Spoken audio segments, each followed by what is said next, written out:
Alright boys, in this video we're going to do how to replace the radiator in your 2005 Dodge Neon in the Dark Edition. So transmission recently went out on this thing. As you can kind of see in there, we have a new transmission. But what I noticed the other day after I drove it to work, we have a leaking radiator. Now we've had a leaking radiator for over a year. It started leaking after I replaced the head gasket that she blew last time for not checking the coolant. So she blew the head gasket, boom, I replaced it. I didn't do a video on that because it was hot, it was summer, mosquitoes were biting me, and I was pissed every day. So didn't do a video on that. But we got the new head gasket, replaced the hoses, the water pump, all that good stuff. Did not replace the radiator, as it wasn't leaking until after everything else was replaced. Of course, you blew the head gasket, overpressurized the system, boom, blew the radiator. So we got a spare radiator. I haven't put it on yet. I JB welded some cracks, and that held up for a while. After we got it back from the transmission shop, I drove it the next day. I noticed there was no coolant in there. So she may have blown the head gasket again. I don't know. So before we do this radiator job, first thing we're going to do is drain some of the coolant. I filled it up yesterday. And then when we get a low enough level, I'm going to do the block leak test, make sure we didn't blow the head gasket again. If we did not, we'll proceed with the radiator job. The petcock, we're going to loosen that. It's going to drain some coolant from here into this device I have here. You can already see we got a problem, though. It looks like somebody damaged the cooling fan. See, we have a plug that goes from here. It's supposed to go over into there, but it's not. We have this disconnected.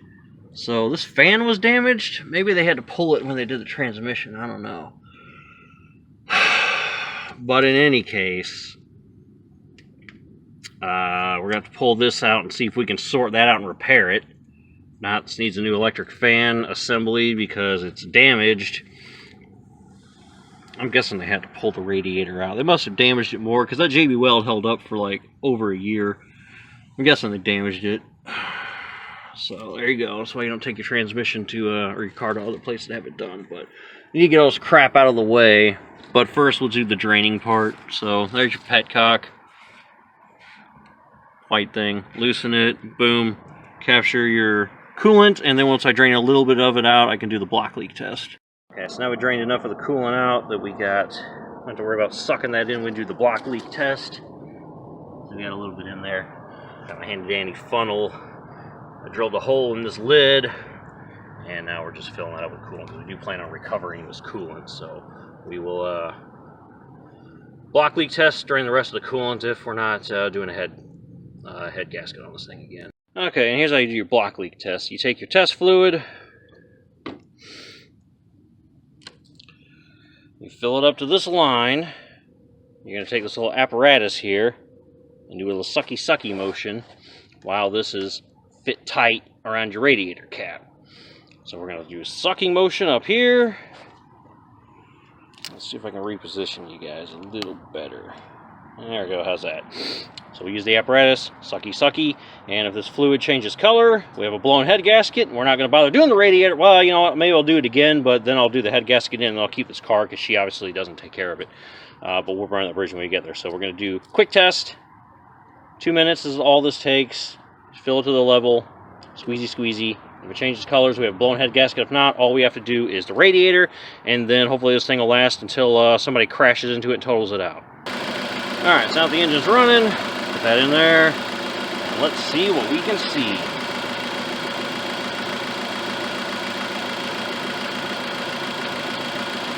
You need to do this for about 2 minutes, but in my experience, if it's blown, it ain't going to take 2 minutes. You'll know pretty quickly that your head gasket is blown. This fluid will change color very quickly.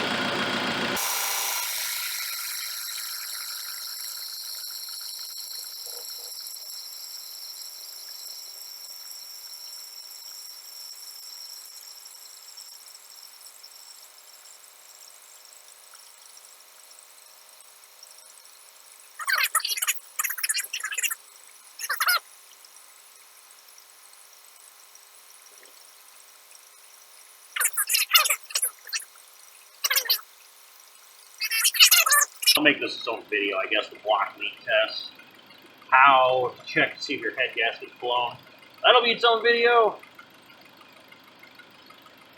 which you'll know that if you're watching it, because you'll be like, why is this guy talking like he's making another video? It's because I am. It's how to replace the radiator. I'm not going to do this and that in the same video. So. Alright. Success. Back to the radiator then. Okay, boys, got quite a bit done off camera last night, but it was dark and it was cold. So we'll just recap everything I did. Battery, that has to come out. That'll then allow you to disconnect some of your piping and fittings from your air box here, your sensors. There's some of those. Bam. And there was that one that came out also. Okay, so after you do that, you're able to pick this air box up, move it out of the way where the battery was. I got this tied up so no foreign objects would fall down to my intake. I loosened this 10 millimeter, which allows this to move around slightly. This is a 10 you have to loosen. This is a 10 you have to loosen. Pull the upper radiator hose off. The lower radiator hose is disconnected as well. And there are 3 10 millimeters that are holding this computer on the car. One's a 10 millimeter nut, that one in there, and then there's 2 10 millimeter bolts. And what you do with those would be this one and that one. And those are accessed from the underside of the vehicle, so this has to come loose. So when you loosen the computer up and out of the way, you'll be able to get the fan out. So the fan's already inside the house. There's 3 10 mils that hold it in place. That would be the other 3 of those things. And then from that point, with this wiggly, the computer out of the way, you can finagle your fan loose. There's also an electrical connector underneath, but you guys saw that when I was in the dark. So unplug that, and then you're able to slide your fan out this way, and it's going to come up through this hole. Because this is kind of in the way, so you can't just lift it straight out. The lower radiator hose and the transmission cooler lines are in the way, so you won't be able to drop it down.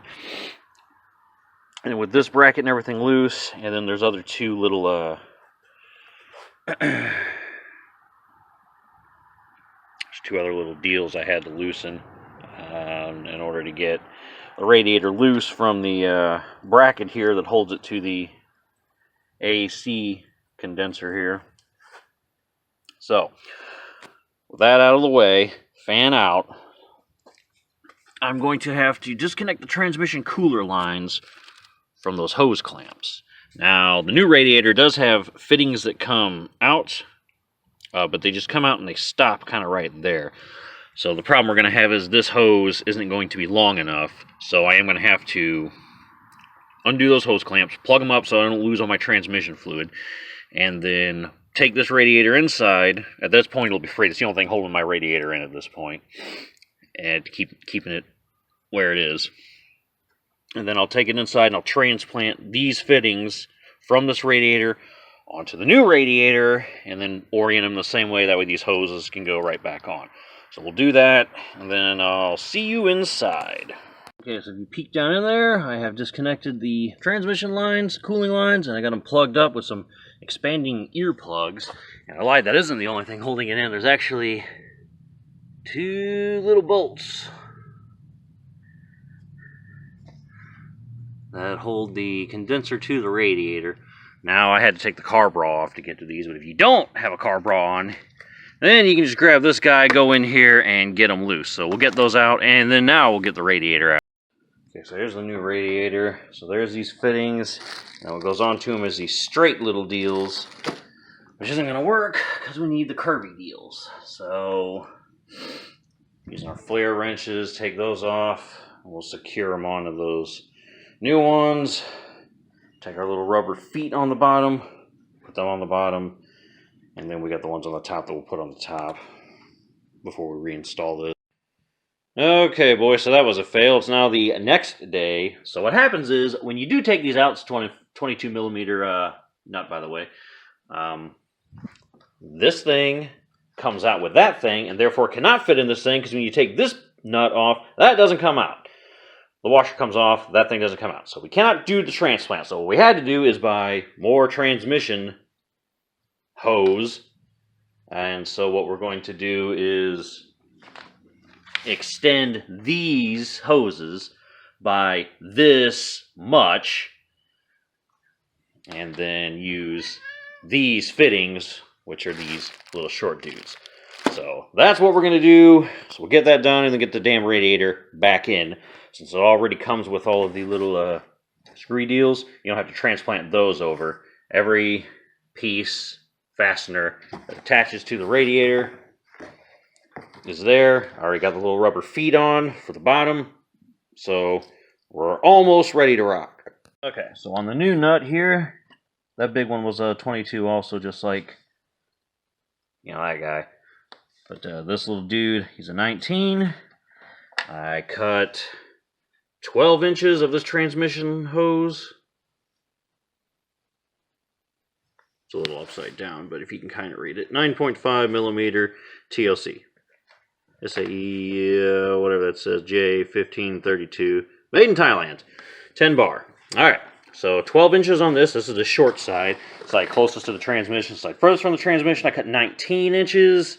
So hopefully that'll fit.